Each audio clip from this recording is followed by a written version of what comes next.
Friends, தள்ளி விட்டுறாதீங்க. கேட்டுட்டு அப்புறம் தள்ளி விடுங்க. உங்களுக்கு தான் நான் சொல்லிகிட்ருக்கேன். ஆஃபீஸுக்கு போகும்ல ரொம்ப இடுப்புலாம் வலிக்கும். உட்காந்து வேலை செய்கிறவங்களுக்கு ரொம்ப அதிகமாக வலிக்கும். நீங்கள் என்ன பண்ணுறீங்க, வாரத்தில் ஒரு நாளோ வாரத்தில் 2 நாளைக்கோ அந்த லீவு நாளாக இருந்தாலும் சரி, காலைல எழுந்திரிச்சோன்னே டீ காப்பிலாம் குடிக்காமல் எந்த உளுந்தாலும் சரி, தொலி உளுந்தாலும் இருந்தாலும் சரி, உருட்டு உளுந்தா இருந்தாலும் சரி, எந்த உளுந்துனாலும் சரி, உங்கள் தேவைக்கானதை எடுத்துக்கோங்க. யாருனாலும் சாப்பிட்லாம், பிள்ளைங்களுக்கு கூட கொடுக்கலாம். அதை பற்றி ஒன்றுமே இல்லை. என்ன உங்களுக்கு எத்தனை பேர்த்துக்கு தேவையோ அந்த அளவுக்கு எடுத்துக்கோங்க. கொஞ்சோண்டு அரிசி எடுத்துக்கோங்க, 4 வெந்தயம் எடுத்துக்கோங்க.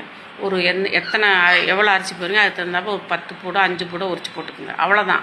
உப்பு போட்டுக்கோங்க. நல்லா குக்கரில் போட்டு நல்லா விசில் அடிக்க விட்டுருங்க. நல்லா குழஞ்சோன்னே எடுத்து உப்பு போட்டு அப்படியே கிளாஸில் ஊற்றினாலும் சரி, இல்லை டீஸ்பூன் போட்டு சாப்பிட்டாலும் சரி, வாரத்தில் ஒரு நாளைக்கு நீங்கள் சாப்பிட்டீங்கன்னா இடுப்பு வலியெல்லாம் கடுப்பு வலியெல்லாம் காணாமல் போயிடும், ஓடி போயிடும். இதெல்லாம் சோம்பேறிலாம் நீங்கள் சாப்பிட்டு பாருங்கள், உண்மைக்கு நல்லது.